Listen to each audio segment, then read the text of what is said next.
اللہ اللہ اللہ اللہ اللہ۔ السلام علیکم ورحمۃ اللہ وبرکاتہ۔ وعلیکم السلام۔ الحمد للہ رب العالمین والعاقبۃ للمتقین وأصلی وأسلم علی المبعوث رحمۃ للعالمین۔ اللہم لا علم الا ما علمتنا وزدنا علما یا کریم۔ حاضرین گرامی، سامعین و سامعات، ناظرین و ناظرات، اصول ثلاثہ کے اس درس میں آپ تمام حضرات کا خیر مقدم ہے۔ اللہ رب العالمین ہمارے مل بیٹھنے کو قبول فرمائے، علم دین، علم نافع سیکھنے، اس کے مطابق عمل کرنے، اس راستے پر آنے والی اس کی دعوت عام کرنے اور اس راستے پر آنے والی مصیبتوں کے اوپر اللہ رب العالمین ہمیں اور آپ کو صبر کرنے کی توفیق نصیب فرمائے۔ حاضرین، اصول ثلاثہ میں ہم تیسرا اصول یا تیسرا اصل جو اللہ کے نبی جناب محمد رسول اللہ صلی اللہ علیہ وسلم کی معرفت کے اوپر مشتمل ہے، اس میں داخل ہو چکے ہیں اور اس کی شروعات کر چکے ہیں۔ وحی الہی کی شروعات کس طرح سے ہوئی تھی اللہ کے نبی صلی اللہ علیہ وسلم کے اوپر، اس سلسلے میں گفتگو کل آپ کے سامنے آ چکی ہے۔ ام المومنین کی روایت کی وضاحت ہو گئی ہے کہ کس طرح سے اللہ کے نبی صلی اللہ علیہ وسلم کے اوپر وحی کے نزول کا آغاز ہوا اور آپ صلی اللہ علیہ وسلم اقرا بسم ربک الذی خلق کے ذریعے سے نبی بنائے گئے، اور یا ایھا المدثر قم فانذر وربک فکبر وثیابک فطہر والرجز فہجر ولا تمنن تستکثر ولربک فاصبر، ان آیتوں کے ذریعے سے اللہ کے نبی صلی اللہ علیہ وسلم رسول بنائے گئے۔ کل ہم نے کہا تھا کہ اللہ کے نبی صلی اللہ علیہ وسلم کے مشن میں پوری زندگی کی مشن، دعوتی زندگی کی اس مشن کو اٹھا کر کے آپ دیکھ لیں تو یہ پورا کا پورا معاملہ دعوت توحید سے بھرا ہوا آپ کو ملے گا، دعوت توحید سے بھرا ہوا ملے گا۔ اب آئیے ان آیتوں کی طرف لوٹتے ہیں جہاں ہم لوگ کل رکے تھے کہ سورہ مدثر کے ان آیتوں میں اللہ رب العالمین کا کیا حکم اللہ کے نبی صلی اللہ علیہ وسلم کو دیا گیا، جس کو اللہ کے نبی جناب محمد رسول اللہ صلی اللہ علیہ وسلم نے اپنی پوری زندگی حرز جاں بنا کر کے رکھا، پکڑے رہے آپ صلی اللہ علیہ وسلم، اور اسی کے مطابق آپ صلی اللہ علیہ وسلم نے اپنی پوری زندگی، دعوتی زندگی، مبارک زندگی گزاری۔ کا پہلی آیت ہے یا ایھا المدثر۔ آپ کو پتا ہے کہ جب اللہ کے نبی صلی اللہ علیہ وسلم نے دوسری مرتبہ حضرت جبرائیل کو دیکھا کہ آپ آسمان و زمین کے درمیان ایک کرسی پہ بیٹھے ہوئے ہیں، تو یہ دیکھ کر کے آپ اتنا ڈر گئے کہ گھٹنے کے بل بیٹھ گئے نبی صلی اللہ علیہ وسلم، اور آپ کا جسم کانپنے لگا، پورے طور پہ اس طرح سے کانپنے لگا جیسے سردی میں کوئی شخص بغیر کپڑے کا ہو اور اس کا جسم کانپتا ہو، یعنی پورے طور پہ کانپنے لگے، گویا کہ آپ صلی اللہ علیہ وسلم کو سردی لگ رہی ہو۔ جلدی سے گھر میں آئے اور آپ نے کہا کہ مجھ کو چادر اڑا دو، چادر اڑا دو۔ دثرونی دثرونی، تدثر کہتے ہیں اپنے جسم کے اوپر گرمی حاصل کرنے کے لیے کوئی چادر ڈالنا، گرمی حاصل کرنے کے لیے چادر ڈالنے کو تدثر کہتے ہیں عربی زبان کے اندر۔ اور اگر چادر نہیں ہے تو کوئی کپڑا ہی پہننا ایسا جس سے انسان کے جسم کو گرمی حاصل ہو اور اس سے سردی کی کیفیت ختم ہو، اس کو تدثر کہتے ہیں۔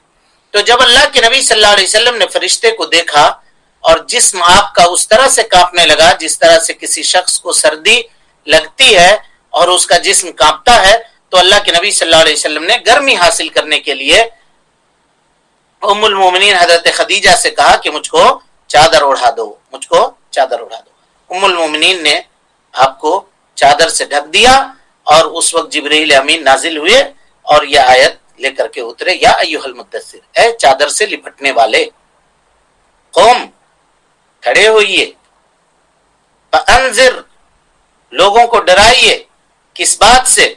قم، کھڑے ہوئیے، پورے عزم کے ساتھ، پورے حوصلے کے ساتھ، پورے جد اور پورے نشاط کے ساتھ اپنی تمام تر صلاحیتوں کو یکجا کیجئے، جمع کیجئے، کھڑے ہوئیے، اٹھیے اور مشرکین کو ڈرائیے، شرک سے ڈرائیے، عذاب علیم سے ڈرائیے اگر وہ ایمان نہیں لاتے ہیں تو۔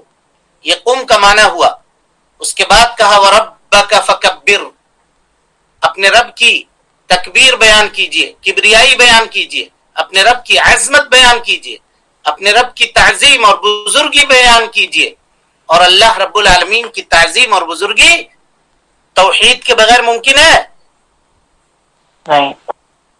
جو شخص توحید باری کو جاننے والا نہیں ہے وہ اللہ رب العالمین کی تعظیم کر ہی نہیں سکتا ہے، سوال ہی نہیں ہے۔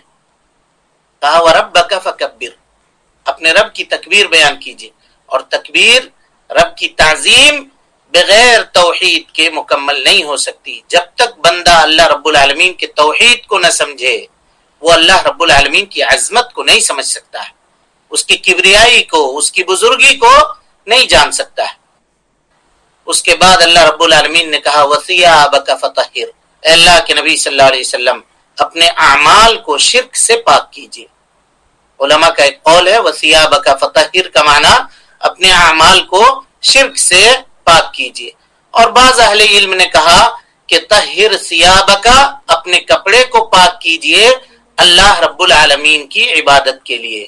دونوں معنی درست ہے، دونوں معنی درست ہے، کیونکہ طہارت کی دو قسمیں ہیں، ایک طہارت معنوی اور ایک طہارت حسی۔ طہارت معنوی کہتے ہیں دل کو کفر سے، شرک سے، نفاق سے اور اسی طریقے سے غلط اخلاق سے، برے عقائد سے اپنے دل کو پاک کرنا، یہ طہارت معنوی ہے۔ اور طہارت حسی ہے اپنے بدن کو پاک کرنا، اپنے کپڑے کو پاک کرنا، جس جگہ پہ عبادت انجام دینا چاہتے ہیں اس جگہ کو پاک کرنا۔ تو یہ ساری چیزیں طہارت معنوی اور طہارت حسی دونوں چیزوں کے اندر داخل ہیں، یہ دونوں چیزیں وَثِيَابَكَ فَطَهِّرْ کے اندر داخل ہے۔ اس کے بعد اللہ رب العالمین نے کہا وَالرُّجْزَ فَاهْجُرْ، اے اللہ کے نبی صلی اللہ علیہ وسلم رجز کہتے ہیں اصنام کو، یعنی بتوں کو۔ اس کی تفسیر میں کئی ایک سلف کے اقوال موجود ہیں کہ کہتے ہیں رجز بتوں کو کہتے ہیں، اور اس کے حجر کا حکم دیا گیا، یعنی اس کو ترک کرنے کا حکم دیا گیا، اس کے چھوڑنے کا حکم دیا گیا۔ مطلب یہ ہوا کہ اس کو چھوڑیے، اس سے برات کا اظہار کیجئے، جو مشرکین ہیں ان سے بھی برات کا اظہار کیجئے۔ ولا اور برا کے چیپٹر میں اس کو آپ پورے طور پہ سمجھ چکے ہیں اور جان چکے ہیں اللہ رب العالمین کے فضل اور کرم سے، شروع کتاب کے اول حصے میں۔ ولا تمنن تستکثر، اے اللہ کے نبی صلی اللہ علیہ وسلم زیادتی کی طلب میں احسان مت کیجئے۔ زیادتی یعنی احسان اس وجہ سے نہ کیجئے کہ آپ کو اوپر زیادتی کی جائے، آپ کے اوپر زیادتی کی جائے۔ علماء کہتے ہیں کہ یہ اس بات کو انڈیکیٹ کرنا تھا، اللہ رب العالمین کی جانب سے اشارہ دینا تھا نبی صلی اللہ علیہ وسلم کو کہ ہم آپ کو بہت بھاری اور بہت ثقیل چیز عطا کرنے والے ہیں، بہت ثقیل چیز عطا کرنے والے ہیں۔ تو اللہ رب العالمین کے لیے اس کو حاصل کیجئے، اس کی دعوت عام کیجئے، اور کسی سے کوئی امید مت رکھیے سوائے اللہ رب العالمین کی، کسی سے بھی کوئی امید نہیں رکھیے۔ اسی لیے اللہ رب العالمین نے کہا وَلِرَبِّكَ فَاصْبِرْ، اپنے رب کے لیے صبر کیجئے، یعنی صبر اس لیے مت کیجئے کہ آج میرے ماننے والے بہت کم ہیں، کل میرے فالوورز زیادہ ہو جائیں گے، ماننے والے زیادہ ہو جائیں گے، تو جب تک کم ہیں تب تک ہم صبر کرتے ہیں۔ نہیں، اللہ کے لیے صبر کیجئے۔ وَلِرَبِّكَ فَاصْبِرْ، تو یہی وہ معاملات تھے، یا یہی وہ معانی تھے، یہی وہ احکام تھے جو سورہ مدثر کے ابتدائی آیتوں کے اوپر اللہ کے نبی جناب محمد رسول اللہ صلی اللہ علیہ وسلم کے اوپر نازل ہوئے۔ اور اللہ کے نبی صلی اللہ علیہ وسلم نے ان آیتوں کو پوری زندگی اپنے مشن کا حصہ بنایا، پوری زندگی، اور پورے عزم کے ساتھ، پورے حوصلے کے ساتھ، پوری چستی کے ساتھ اللہ کے نبی جناب محمد رسول اللہ صلی اللہ علیہ وسلم نے توحید کی دعوت دی اور لوگوں کو شرک سے ڈرایا، شرک سے منع کیا، اور عمل کیا آپ صلی اللہ علیہ وسلم نے، پوری زندگی آپ کی عمل سے بھرپور ہے. یعنی ایسا نہیں ہے کہ صرف قول کے اوپر اکتفا کیا، عمل کر کے آپ صلی اللہ علیہ وسلم نے دکھایا. اللہ رب العالمین کے راستے میں، دعوت کے اس میدان میں آنے والی مصیبتوں کے اوپر اللہ کے نبی صلی اللہ علیہ وسلم نے صبر کیا اور رسالت کو آپ نے پہنچا دیا. اللہ رب العالمین کی جانب سے جو امانت آپ کو عطا کی گئی تھی، اللہ کے نبی صلی اللہ علیہ وسلم نے اللہ کی مخلوق تک اس امانت کو پورا پہنچا دیا. شرک سے لوگوں کو ڈرا دیا، دنیا کی تمام تر برائیوں سے لوگوں کو آگاہ کر دیا، اور اللہ کے نبی صلی اللہ علیہ وسلم نے توحید کی دعوت بھرپور انداز میں دی. خیر کے سارے کام، سارے راستے لوگوں کے سامنے واضح کر دیے. یہ اللہ کے نبی صلی اللہ علیہ وسلم کا معاملہ ہے، اور یہ جناب محمد رسول اللہ صلی اللہ علیہ وسلم کا راستہ ہے. آج کے دور میں اگر کوئی شخص دعوت کا کام کرنا چاہتا ہے تو دعوت کا کام کرنے کے لیے ضروری ہے کہ وہ جناب محمد رسول اللہ صلی اللہ علیہ وسلم کے اس طریقے کو اپنائے کہ توحید کی دعوت دے، شرک سے لوگوں کو منع کرے. تفصیلی طور پر یہ سمجھنے کی ضرورت ہے. یہاں پہ یہ دیکھیے گا، آج لوگ یہ کہتے ہیں توحید توحید توحید توحید. کیا ہے جی؟ کتنا توحید؟ ہم لوگوں کو جو تانا دیا جاتا ہے اس تانے میں سے ایک تانا یہ بھی ہے، اور جبکہ دوسری طرف آپ دیکھیے گا 15 دن 1 گھنٹے کا کورس کر کے لوگ پوری توحید سمجھا دینے کے قائل ہیں. 20 منٹ بیٹھ جائیے گا، توحید سیکھنے میں کتنا ٹائم لگے گا؟ 2 منٹ کا وقت لگے گا. آئیے ہمارے پاس بیٹھیے، ہم آپ کو توحید سکھا دیں. 23 سال لگایا ہے اللہ کے نبی صلی اللہ علیہ وسلم نے لوگوں کے سامنے توحید کی دعوت کو عام کرنے کے لیے. 23 سال. اب آئیے وہ تفصیل کیا ہے وہ ہم آپ کے سامنے پیش کرتے ہیں. اور اسی طریقے سے دعوت کے میدان میں اترنے والے شخص کے لیے ضروری ہے کہ وہ صبر کرے. اللہ رب العالمین کے لیے صبر کرے. اسی لیے صبر نہیں کرے کہ آج ہم صبر کر رہے ہیں، کل ہم کو ہمارے فالوورز ہو جائیں گے، کل ماننے والے لوگ ہو جائیں گے. نہیں، وہ لوگوں کے ہدایت کا ذریعہ ہے. اللہ نے اس کو بنایا ہے، لوگوں کے اوپر رحم کرنے والا ہے. اس شخص سے بڑا رحم کرنے والا اور کون ہوگا لوگوں کے اوپر، جو لوگوں کو جہنم سے نکال رہا ہے، آگ سے بچا رہا ہے. اس سے بڑا اور کون ہوگا؟ آج لوگ یہ کہتے ہیں کہ بھائی دیکھو، لوگوں کو توحید کی طرف مت بلاؤ. اگر توحید کی طرف بلاؤ گے تو لوگوں کے دل تم سے متنفر ہو جائیں گے، لوگ تم سے نفرت کریں گے، تو دعوت تم کیسے دو گے؟ اسی لیے اعتدال کا راستہ اختیار کرو. کہو یہ بھی ٹھیک ہے، کہو یہ بھی ٹھیک ہے. توحید کی بات ہی نہ کرو، صرف فضائل بولو. نماز کی یہ فضیلت، روزہ رکھنے کی یہ فضیلت، حج کرنے کی یہ فضیلت، زکوٰۃ دینے کی یہ فضیلت، پڑوسی کے یہ حقوق، والدین کے یہ حقوق، صرف اسی کو بیان کرو. بس یہی کافی ہے.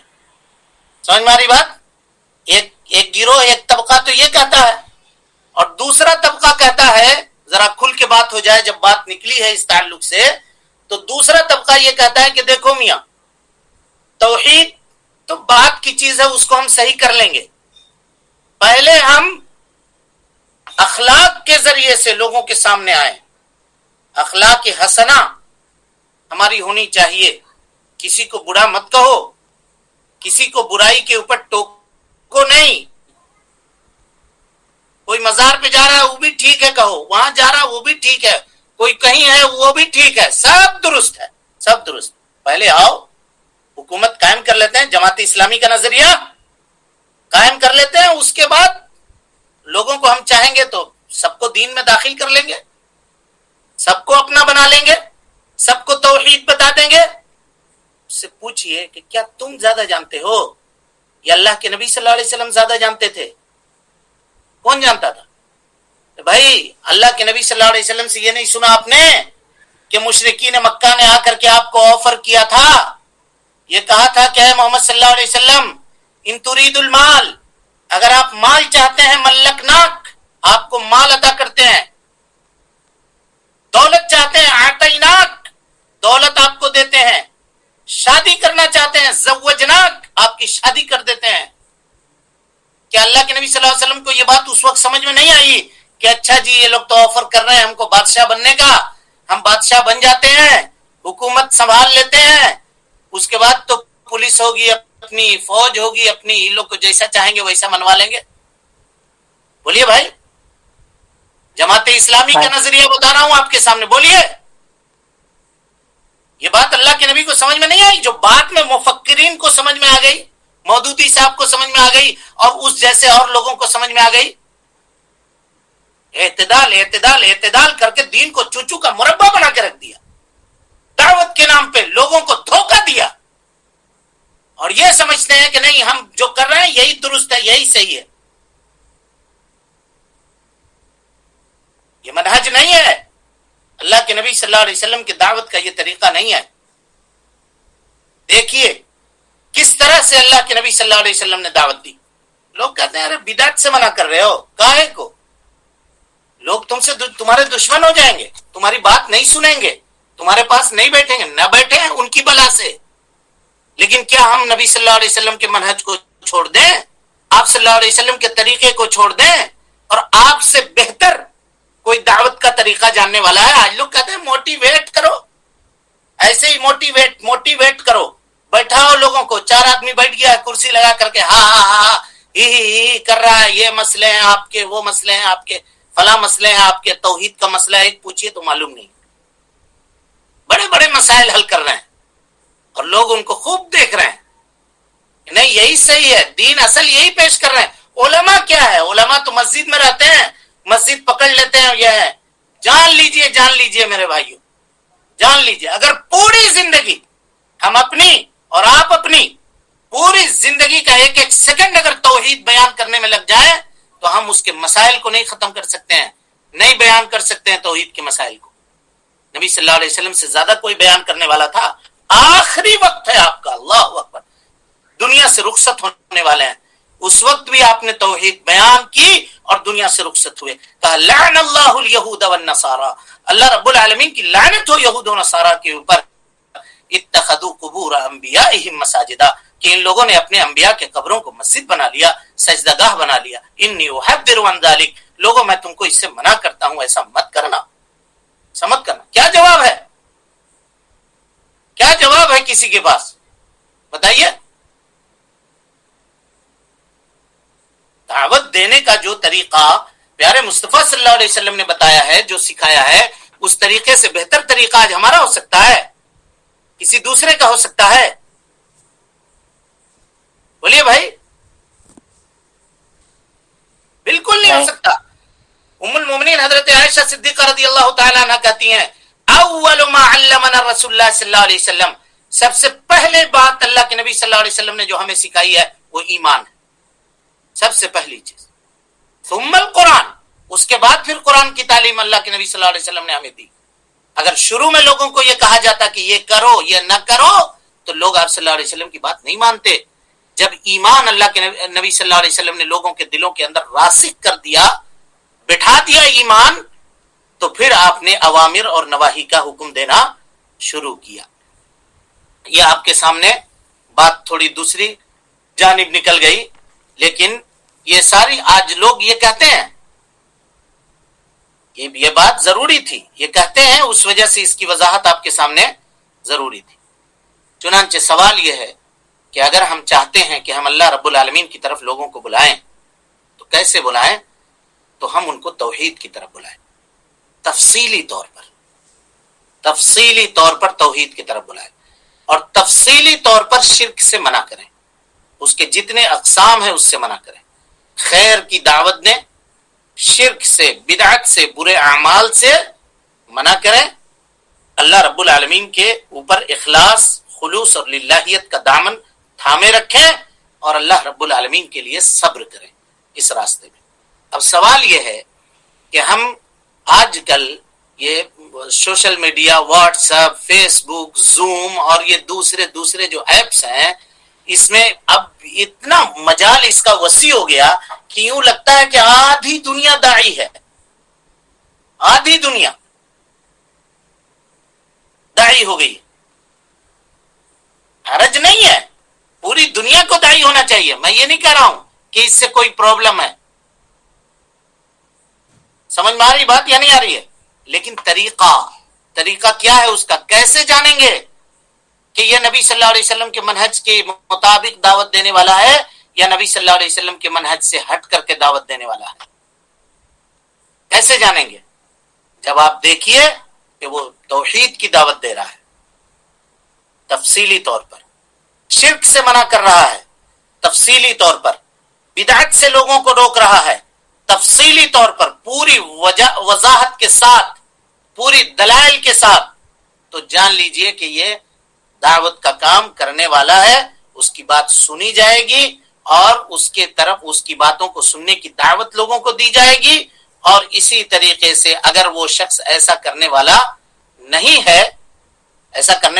ہے تو آپ جان لیجئے کہ وہ داعی کہلائے اپنے آپ کو، لیکن وہ اللہ کے نبی صلی اللہ علیہ وسلم کے طریقے کے مطابق دعوت دینے والا نہیں ہے، نبی صلی اللہ علیہ وسلم کے طریقے کے مطابق دعوت دینے والا نہیں ہے. ہاں چلیے. آپ صلی اللہ علیہ وسلم نے اس اہم بنیادی نقطے پر 10 سال صرف کیے. بس آپ صلی اللہ علیہ وسلم نے اس اہم بنیادی نقطے پر 10 سال صرف کیے. کون اہم بنیادی نقطہ؟ توحید کی دعوت. توحید 15 دن میں توحید سکھا رہے ہیں، 15 دن میں وہ بھی 1 گھنٹہ. ایسا نہیں کہ پورا 15 دن لے کر کے بیٹھ رہے ہیں. نبی صلی اللہ علیہ وسلم کو یہ بیان کرنے میں 10 سال لگا، اور بھی کہہ رہا ہے پورا توحید سکھا رہے ہیں. اگر یہ کہے کہ 15 دن میں توحید کا کچھ حصہ ہم سکھا دیں گے آپ کو، تو چلیے پورا ہال توحید، آل توحید سیکھیے 15 دنوں کے اندر. اللہ کے نبی صلی اللہ علیہ وسلم توحید کی دعوت دیتے رہے، شرک سے منع کرتے رہے لوگوں کو. اور کن لوگوں کو آج ہم کو کہتے ہیں کہ آپ ایسی جگہ پہ رہتے ہیں صاحب جہاں پہ قبر کی عبادت کرنے والے لوگ موجود ہیں، کچھ دوسرے لوگ موجود ہیں، ان کا خیال کیجئے گا. تقریر کرتے ہوئے یہاں پہ دوسرے لوگ بھی رہتے ہیں، ذرا ان کا خیال کر کے بات کیجئے گا. کہتے ہیں نہیں ایسا میمیاں کے کہے گا، جلسہ والا اور دوسرے والا لوگ بلا کر کے میمیاتا ہے مقرر کے پاس. خیال کیجئے گا، دیکھ لیجئے گا. سمجھے کہ نہیں؟ کیا دیکھ لیں گے؟ میرے گھر کی چیز ہے، مقرر کے گھر کی چیز ہے، دیکھ لے گا اور آپ کے طریقے کے اوپر دیکھ لے گا. گویا سودا خرید رہا ہے، بازار سے کوئی سامان کپڑا خرید رہا ہے، ذرا دیکھ لیجئے گا، کچھ ہو سکے تو کنسیشن ہو سکے تو کچھ کمی ہو سکے تو کر دیجئے گا. 10 سال آپ نے توحید کی دعوت دی، اور کن کے درمیان دی؟ مشرکین کے درمیان. اور بھی مشرکین کمزور نہیں، پوری طاقت کے ساتھ موجود تھے، کمزور نہیں تھے. اور اس کے مقابلے میں اللہ کے نبی صلی اللہ علیہ وسلم کے ماننے والے جو لوگ تھے، ان کو قرآن نے مستضعفین کہا ہے، کمزور لوگ تھے. کسی کو مارا جاتا تھا، کسی کو چٹائی میں لپیٹ کے دھواں دیا جاتا تھا، کسی کا پیٹھ کا چمڑا جلا دیا جاتا تھا. اللہ کے نبی صلی اللہ علیہ وسلم کو یہ بات نہیں سمجھ میں آئی، نعوذ باللہ من ذالک، کہ کم سے کم چلو ہم نہیں تو ان لوگوں کے حال کے اوپر دیکھ کر کے یہ کام سے رک جاتے ہیں. نہیں کرتے ہیں یہ کام، دوسرے چیزوں کی طرف بلاتے ہیں، نماز کی طرف بلاتے ہیں، روزے کی طرف بلاتے ہیں، حج کی طرف بلاتے ہیں، صدقہ کی طرف بلاتے ہیں، خیرات کی طرف بلاتے ہیں، اچھے اخلاق کی طرف بلاتے ہیں. اخلاق آج لوگ بات کرتے ہیں اخلاق. نبی صلی اللہ علیہ وسلم سے بڑا اخلاق ہے کسی کا؟ انما بعثت لاتمم مکارم الاخلاق. اللہ کے نبی صلی اللہ علیہ وسلم، مجھ کو اللہ نے اسی لیے بھیجا ہے کہ میں اخلاق کو مکمل کروں. توحید نہیں ہے اگر کسی کے دل میں، تو اخلاق لے کر کے کیا کر لیجئے گا آپ؟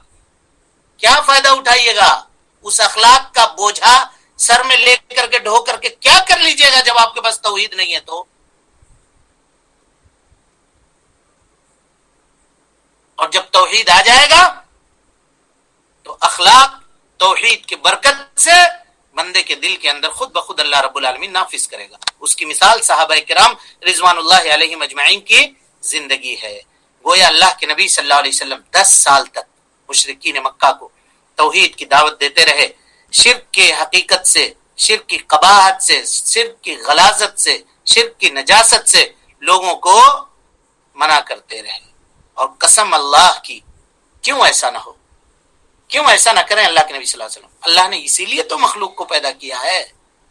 مخلوق کو اسی لیے تو بنایا ہے بھائی اللہ رب العالمین نے، وما خلقت الجن والانس الا لیعبدون اے لیوحدون، انسانوں کو جناتوں کے پیدا کرنے کا مقصود اعظم تو یہی ہے کہ لوگ اللہ رب العالمین کی توحید کو خالص کریں۔ ہمارے آپ کے حبیب جناب محمد رسول اللہ صلی اللہ علیہ وسلم مکہ میں 10 سال تک توحید کی تقریر کرتے رہے، توحید کو لوگوں کے دلوں میں بٹھاتے رہے، لوگوں کو توحید کی طرف بلاتے رہے، اور 10 سال کے بعد بھی آپ اس سے منقطع نہیں ہوئے، علیحدہ نہیں ہوئے۔ جب آپ ہجرت کر چکے تو ہجرت کرنے کے بعد بھی آپ نے لوگوں کو شرک سے ڈرایا، توحید کی دعوت دی، اور آخر لحظہ میں زندگی کے آخری حیات میں جیسا کہ ابھی ہم نے آپ کے سامنے بتایا کہ اس وقت بھی آپ صلی اللہ علیہ وسلم نے لوگوں کو توحید کی دعوت دی اور شرک کی قباحت سے، شرک کی غلاظت سے، شرک کی گندگی سے آگاہ کیا اور ڈرایا۔ اس وقت اب لوگ اب یہ کہتے ہیں کہ اب یہ فضیلت بیان کرنے کا وقت ہے، اب اس وقت ہم لوگ توحید کی اتنی ضرورت نہیں ہے، توحید کی اتنی ضرورت نہیں ہے، ضرورت ہے ابھی اخلاق کی، ضرورت ہے اپنی ابھی فلاں چیز کی، ضرورت ہے ابھی فلاں چیز کی۔ یقین مانیے توحید کی ضرورت سے کبھی بھی زمانہ خالی نہیں ہوا، کبھی بھی زمانہ خالی نہیں ہوا۔ اب توحید کے مسائل بیان کرتے رہ جائیے، بیان کرتے رہ جائیے، جب تک آپ کو طاقت ہے یا جب تک آپ بیان کرنے کی صلاحیت رکھتے ہیں تب تک آپ کرتے رہ جائیے، اس کے مسائل ختم نہیں ہوں گے، اس کے مسائل ختم نہیں ہوں گے۔ چلیے اس کے بعد اور لوگوں کو توحید کی طرف دعوت دیتے رہے۔ 10 سال کے بعد آپ صلی اللہ علیہ وسلم کو آسمانوں کی سیر یعنی معراج کرائی گئی، اور آپ صلی اللہ علیہ وسلم پر پنجگانہ نماز فرض کی گئی۔ آپ صلی اللہ علیہ وسلم 3 سال تک مکہ مکرمہ میں نماز ادا کرتے رہے۔ اس کے بعد بس کیجئے، 10 سال تک آپ توحید کی دعوت دیتے رہے، یعنی مکے میں کل زندگی اللہ کے نبی صلی اللہ علیہ وسلم کی 13 سال گزری ہے۔ یہ یعنی مصنف رحمت اللہ علیہ نے اغلبیت کا، یعنی چونکہ اس کے علاوہ توحید کے علاوہ کوئی عبادت اس وقت نہیں اتری تھی، اسی لیے اغلبیت کا اظہار کیا، ورنہ اللہ کے نبی صلی اللہ علیہ وسلم کا زندگی کا کوئی حصہ ایسا نہیں ہے جس میں آپ نے توحید کی دعوت لوگوں کو نہ دی ہوگی، چاہے ہجرت سے قبل ہو چاہے ہجرت کے بعد ہو، زندگی کا آخری لمحہ ہی کیوں نہ ہو۔ تو اللہ کے نبی صلی اللہ علیہ وسلم توحید کی دعوت دیتے رہے، اور اس کے بعد آپ صلی اللہ علیہ وسلم کو اسراء اور معراج کرایا گیا، اسراء اور معراج کرایا گیا۔ شیخ الاسلام محمد بن عبد الوہاب رحمۃ اللہ علیہ کہتے ہیں کہ 10 سال کے بعد اسراء اور معراج ہوا ہے۔ گویا شیخ الاسلام یہ کہنا چاہ رہے ہیں کہ نبوت کے 10ویں سال اللہ کے نبی صلی اللہ علیہ وسلم کو اسراء اور معراج ہوا تھا، یہی نا جی؟ اب اس کی تفصیل آئے گی، ابھی اس پہ فیصلہ مت کر لیجئے گا، ابھی اس کی تفصیل آپ کے سامنے آئے گی۔ یعنی 10 سال توحید کی دعوت دے دینے کے بعد اور قوم سے جو مصیبت جو تکلیف مکہ والوں سے آپ کو ملنی تھی، وہ ساری مصیبت اور تکلیف جھیل لینے کے بعد اللہ رب العالمین نے آپ کو اس دنیا کا سب سے بڑا معجزہ عطا کیا جو آپ کے علاوہ کسی دوسرے کو حاصل نہیں ہوا۔ اور وہ معجزہ کیا تھا؟ وہ معجزہ یہ تھا کہ اللہ رب العالمین نے آپ کو اسراء اور معراج سے سرفراز کیا۔ ہجرت سے قبل اللہ کے نبی صلی اللہ علیہ وسلم خانہ کعبہ کا جو خالی حصہ ہے، جس کو ہجر کہتے ہیں، جس کو حتیم کہتے ہیں، وہاں اللہ کے نبی صلی اللہ علیہ وسلم لیٹے ہوئے تھے۔ فرشتہ نازل ہوا اور اس نے آپ صلی اللہ علیہ وسلم کے سینے سے لے کر کے، یہاں سے گردن کے نیچے سے لے کر کے پیٹ کے نیچے تک کا حصہ کاٹ دیا۔ کاٹنے کے بعد آپ صلی اللہ علیہ وسلم کے کلیجے کو باہر نکالا گیا اور اس کو حکمت اور ایمان سے بھر دیا گیا، اس لیے کہ اب آپ کو آسمانوں کا سیر کرنا تھا، یہ اس کا مقدمہ تھا اور اس کی ابتدا تھی۔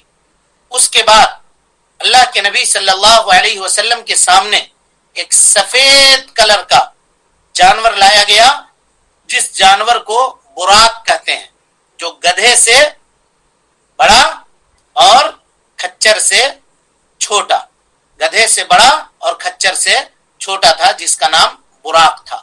علماء کہتے ہیں کہ براق کو براق اس وجہ سے کہا جاتا ہے کہ وہ برق کے طرح چلتا تھا، یعنی بجلی کی طرح، جہاں انسان کی پہلی نگاہ یعنی ایسے دیکھنے میں نگاہ جہاں تک پہنچتی ہے وہاں تک اس کا ایک قدم ہوتا تھا۔ پھر یہ معراج کا واقعہ، اسراء کا واقعہ کس طرح سے پیش آیا اور اس واقعے میں آپ صلی اللہ علیہ وسلم نے کیا دیکھا، اس کے اندر ہمارے اور آپ کے لیے کیا نصیحت ہے، کیا عبرت ہے، انشاءاللہ العزیز وہ کل کے درس میں آپ کے سامنے بیان کیا جائے گا۔ جی میرا ایک سوال ہے، جیسے کہ آج کل کچھ مسلمس بولتے ہیں کہ بھگوان تو سارے ایک ہے، چاہے جس کو بھی پوجے کیا فرق پڑتا ہے، وہ ہندو اپنے طریقے سے پوج رہے، ہم اپنے طریقے سے، تو ان کو کس طرح جواب دے؟ اور یہ ابھی اسلام میں ہے یا اسلام سے نکل گئے؟ لکم دینکم ولی دین، ایسے ایک ہوگا، یہی تو آفر تھا نا جی، قل یا ایھا الکافرون لا اعبد ما، تو کہا کہ چند دن آپ ہماری عبادت کریں، چند دن ہم آپ کی کر لیں گے۔ اگر سب ایک ہے تو کیسے ہے؟ سورہ کافرون کو پڑھیے، جواب آپ کو مل جائے گا۔ جی سر، ٹھیک ہے، اقول قولی ھذا واستغفر اللہ لی ولکم ولسائر المسلمین من کل ذنب وخطیئۃ فاستغفروہ انہ کان للأوابین غفورا۔ والسلام علیکم ورحمۃ اللہ وبرکاتہ۔ وعلیکم السلام ورحمۃ اللہ۔ اللہ اللہ اللہ اللہ اللہ اللہ اللہ اللہ اللہ